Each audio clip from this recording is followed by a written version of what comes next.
Magandang umaga po ng Sabado sa ating lahat, mga kapatid. Narito na naman ang inyong Nanay Marie, Tita Marie, Ate Marie. Ngayon po ay Sabado at sa Lunes po ay eleksyon na. Mga kapatid, tayong lahat ay mga Pilipino.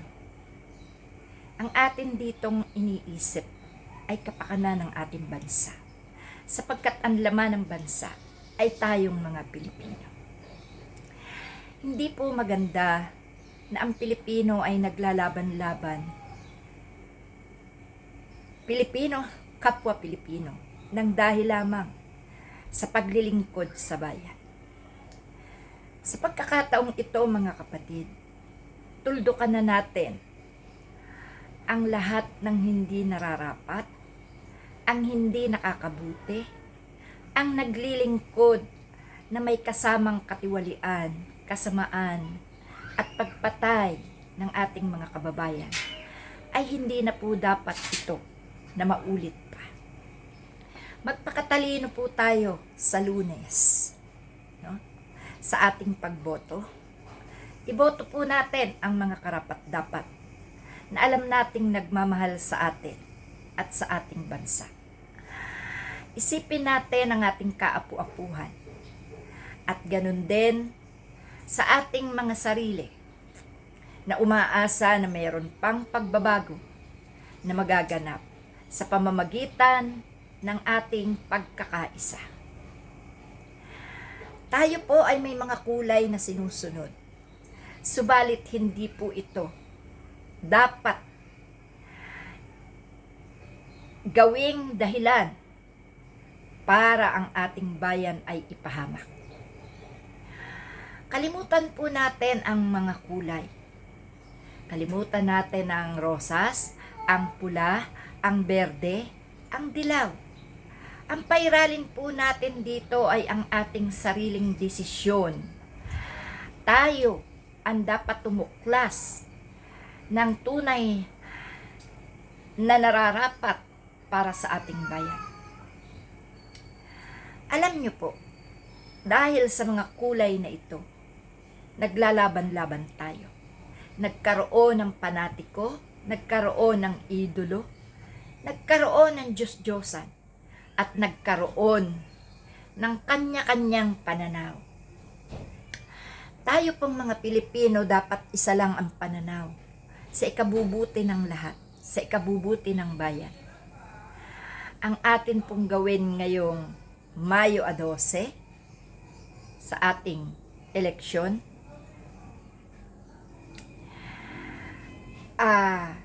gawin po nating kapaki-pakinabang ang ating boto.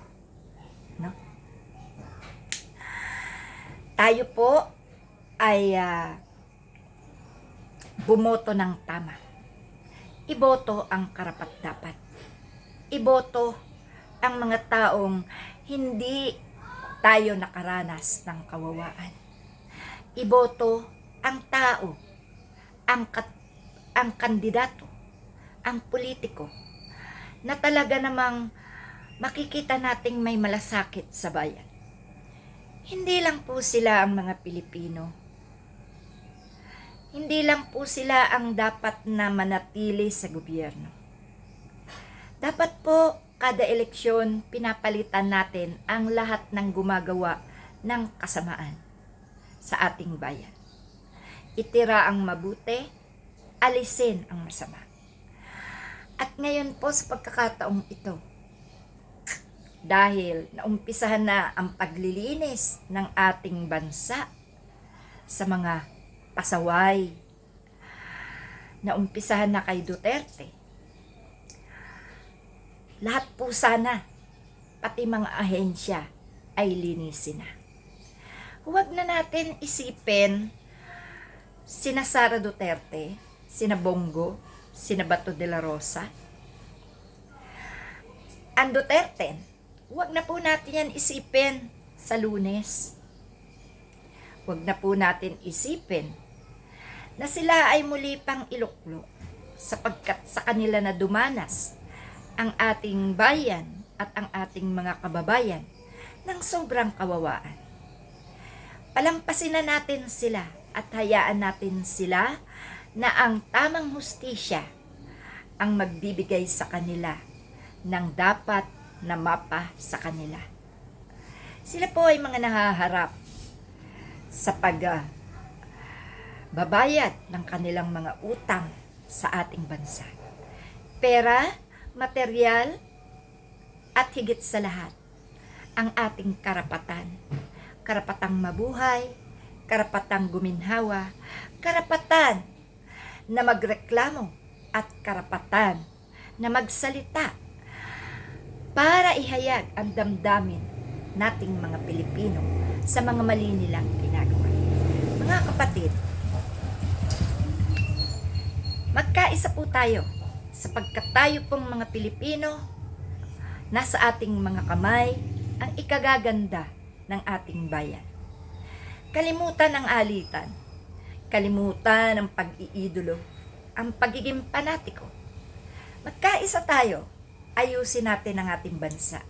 Tayo po ang mag-aayos ng ating bansa. Tayo po ang magpatatatag ng ating bansa. Tayo po ang magpapaganda ng sitwasyon ng ating bansa. Tayong mga Pilipino, hindi ang mga nasa gobyerno. Sapagkat kung ang iuupo natin ay mabuting politiko, ibig sabihin na itayo na natin ng maayos ang ating bansa.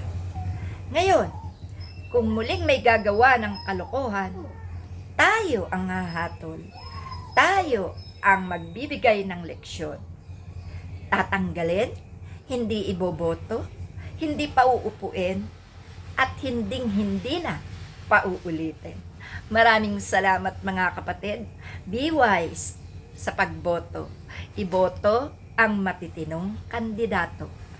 Tayo po ang tumuklas kung sino sila, sapagkat tayo po, kung tayo ay may magandang hangarin sa ating bansa, makikita natin sa ating iboboto ang tunay na makapagpapabago ng ating gobyerno. Salamat, nasa ating mga kamay ang tagumpay ng bayan. Salamat po mga kapatid, yan lang po.